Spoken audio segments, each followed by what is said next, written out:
when you are solving this problem, you need to consider two different things we've learned.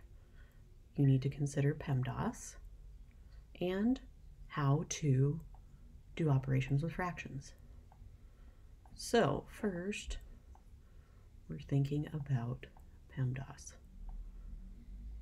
And the first thing in there is parentheses. So that means we have to do this part first.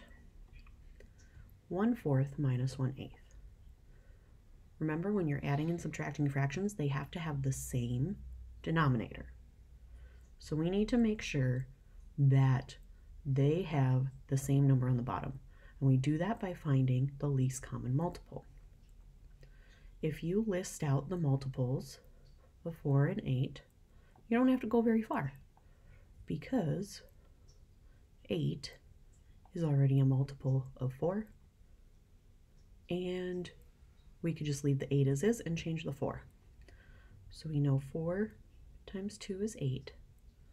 So we are going to multiply 1/4 times 2 on the top and 2 on the bottom, and that gives us 2/8.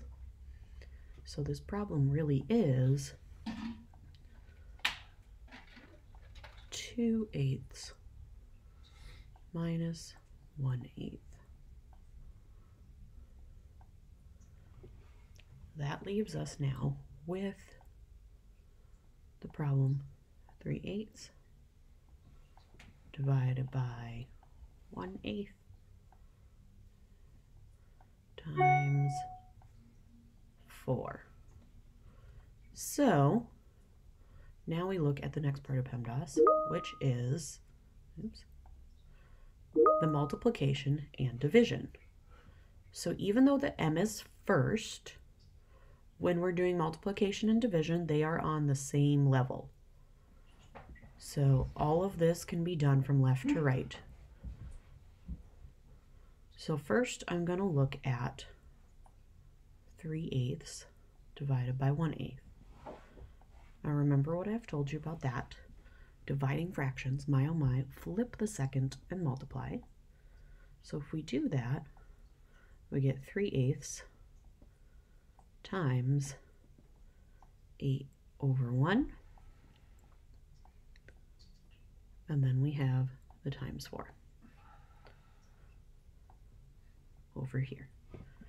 When we're doing fractions and multiplying them, we just multiply straight across the top, straight across the bottom. So we get 24 right on the top. 3 times 8 is 24. On the bottom, 8 times 1 is 8.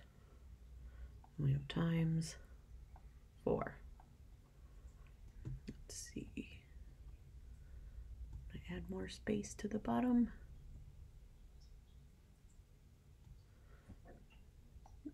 I'm just gonna go like that. So now we have 24 divided by 8 times 4. Because remember, a fraction is just division. It's another way to write division.